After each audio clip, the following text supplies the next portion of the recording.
দেখো, এই ফ্রি ফায়ারটা সামান্য একটা গেম হলেও এটা যে অনেক মানুষের জীবন পরিবর্তন করে দিয়েছে, আবার অনেক মানুষের জীবন যে ধ্বংস করে দিয়েছে, এটা আমাদের সকলেরই জানা। তবে সামান্য এই গেমটা যে গোটা একটা পরিবারকে আবার নতুন করে জীবন দান করবে, এটা আসলে সকলের অজানা ছিল। হ্যাঁ বন্ধুরা, আজকের গল্পটি এমনই একটা পরিবারকে নিয়ে যারা এই ফ্রি ফায়ার গেমটাকে একেবারেই সহ্য করতে পারতো না, বরং তাদের সন্তান যখন এই গেমটা খেলতো তারা আরও উল্টো বকাবকি করতো। আর ভাগ্যের কি অপূর্ব লীলা খেলা, তখন সেই গেমটা আজকে গোটা পরিবারটাকে বাঁচিয়ে রেখেছে। আর এখন তার বাবা মাও উৎসাহ দেয় তাদের সন্তানকে যে ফ্রি ফায়ার খেলো। এজন্যই চলো জেনে আসি আসলে কি এমন ঘটেছিল ওই পরিবারটার সাথে। তো বেশি ব্যাকপ্যাক না করে ছোট্ট একটা ইন্ট্রো দিয়ে আজকের ভিডিও শুরু করা যায়। তো আজকের গল্পটা শুরু হতে চলেছে ছোট্ট একটা গ্রামের ছোট্ট একটা পরিবারকে নিয়ে। বাবা মা এবং তাদের দুই সন্তান অর্থাৎ দুই ভাই, ছোট্ট একটা পরিবার, খুব সুন্দরভাবে তাদের জীবনযাত্রা চলে যাচ্ছিল। বড় ভাই একটা কোম্পানিতে লেবারের চাকরি করে, বাবা কৃষিকাজ করে, আর তাদের ছোট সন্তান অর্থাৎ ছোট ছেলে কিন্তু ক্লাস 8-এ পড়াশোনা করে।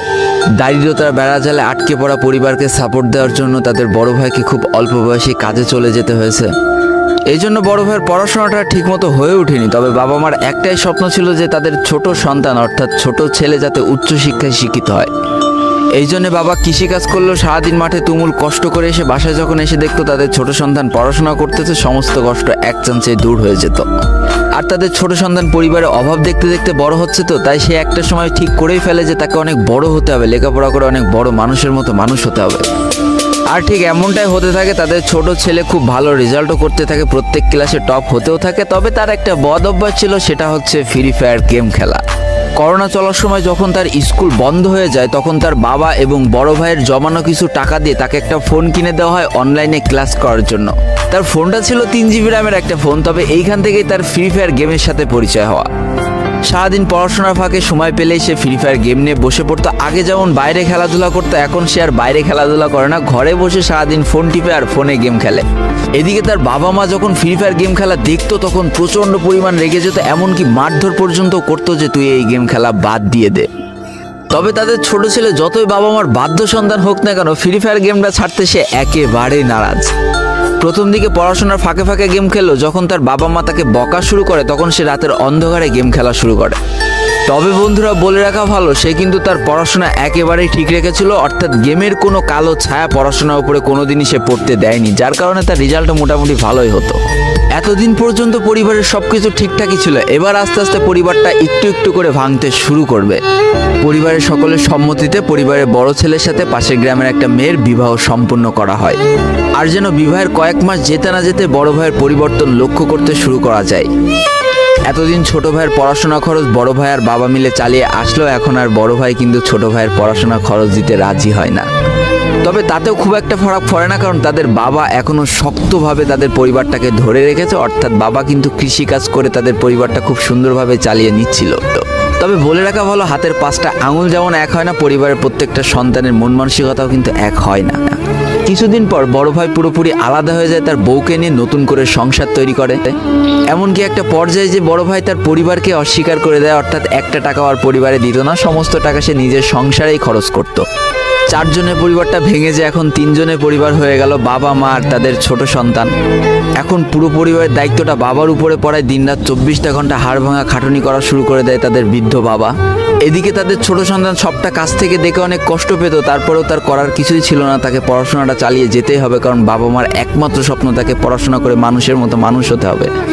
এদিকে বলে রাখা ভালো, পড়াশোনার পাশাপাশি কিন্তু সে ফ্রি ফায়ার গেমটা অনেক ভালো মতো খেলা শিখে গিয়েছিল। তার 3 GB র্যামের ফোন একটু ল্যাগ দিলেও মোটামুটি ভালোই খেলা যেত স্মুথ গ্রাফিক্সে। এমনকি সে আস্তে আস্তে টুর্নামেন্ট খেলাও শুরু করে। আর এখান থেকে যে টাকায় পেতো, 50 টাকা, 100 টাকা, 200 টাকা যা পেতো, সেই টাকাতে তার পরীক্ষার বই খাতা কিনতো, যাতে তার বাবার একটু কম পরিশ্রম করা লাগে, কম খাটনি করা লাগে। হাই রে, পরিবারের বড় ছেলে পরিবার থেকে আলাদা হয়ে গেল, আর ছোট ছেলে চিন্তা করছে বাবার কিভাবে কষ্ট কম করা লাগবে। এরই মাঝে সে একদিন চিন্তা করে, সে তো টুর্নামেন্টে অনেক ভালো পারফরমেন্স করছে, তাহলে তার একটা ইউটিউব চ্যানেল খোলার দরকার, অন্তত টুর্নামেন্টের ম্যাচগুলো ইউটিউবে ছাড়লো, যদি কপালে ভালো কিছু লেখা থাকে। এমনই একদিন তার একটা টুর্নামেন্ট চলছিল, সে বারান্দায় বসে বসে টুর্নামেন্টটা খেলছিল। আর ঠিক সেই সময় তার বাবা হাড় ভাঙা খাটুনি করে মাঠ থেকে কেবলই বাসায় ঢুকছিল। এমন সময় তার ছেলের পড়াশোনা বাদ দিয়ে গেম খেলা দেখে বাবা প্রচণ্ড পরিমাণ রেগে যায়, আর ফোনটা ধরে একটা আছাড় মেরে দেয়, যার কারণে তার ডিসপ্লেটা ফেটে যায়। সেদিন সে ভাঙা ফোনটা আঁকড়ে ধরে অঝরে কেঁদেছিল, তার সমস্ত স্বপ্ন যেন এক নিমিষেই শেষ হয়ে গিয়েছিল।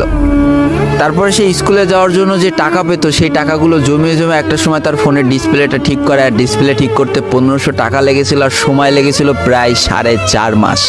আর এই 4.5 মাসে সেই ইউটিউব চ্যানেলে যে জিমেলটা ছিল সেই জিমেলটাও সে ভুলে যায়, অর্থাৎ তার ইউটিউব চ্যানেলটাও নষ্ট হয়ে যায়।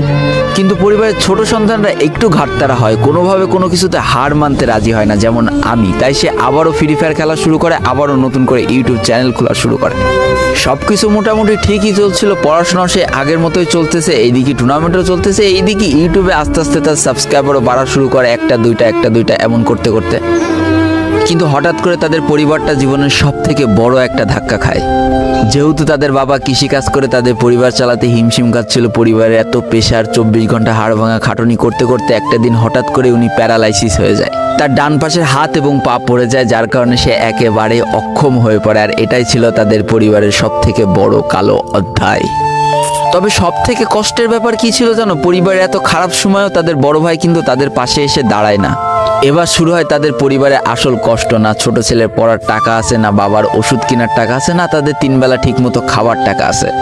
কি আর করবে, পরিবারে এই অসহায় অবস্থা দেখে না খেয়ে তো মরা যায় না, তাই তাদের মা লোকের বাসায় কাজ করা শুরু করে দেয়। কিন্তু কাজ করে 3 বেলা খাবার জোটানো গেলেও বাবার ওষুধ আর সন্তানের পড়াশোনার খরচ চালাতে হিমশিম খাচ্ছিল তাদের মা। ঠিক এই সময়টায় পরিবারের ছোট ছেলে সারাদিন চিন্তা করতে থাকে যে আসলে তার কি করা উচিত, কি করলে পরিবারের সবাই ভালো থাকবে, কি করলে বাবার ওষুধ কেনার টাকা সে জোগাড় করতে পারবে, কি করলে বাবা মার স্বপ্ন পূরণের জন্য সে পড়াশোনা করতে পারবে। তার সামনে শুধু একটা অপশনে খোলা ছিল, সেটা হচ্ছে ফ্রি ফায়ার গেমটা। কি আর করবে, সারাদিন সে পড়াশোনা করতো আর সারা রাত ফ্রি ফায়ার গেম খেলে খেলে ভিডিও আপলোড করা শুরু করে ইউটিউবে। তোমরা শুনলে অবাক হয়ে যাওয়া, 24টা ঘন্টার মধ্যে সে মাত্র 4.5 ঘন্টা ঘুমাতো। দিনের বেলা স্কুলে থাকতো, স্কুল থেকে এসে সে একটা চার দোকানে কাজ করতো, চার দোকান থেকে বাসায় এসে পড়াশোনা করতো, পড়াশোনার পরে রাত্রেবেলা ফ্রি ফায়ার গেম খেলে ভিডিও আপলোড করতো।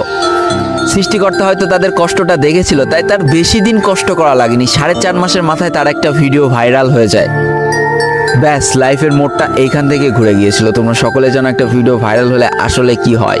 সব জায়গায় তার নাম ছড়িয়ে যায়, মানুষ আস্তে আস্তে তার ভিডিও দেখতে শুরু করে, তাকে পছন্দ করতে শুরু করে, তার গেম প্লে ভালো লাগতে শুরু করে। একটা সময় সে একটা ভালো প্লেয়ার হয়ে যায়। আর সে জীবনের প্রথম পেমেন্ট পেয়েছিল 12,500 টাকার, যেখান থেকে 7,000 টাকার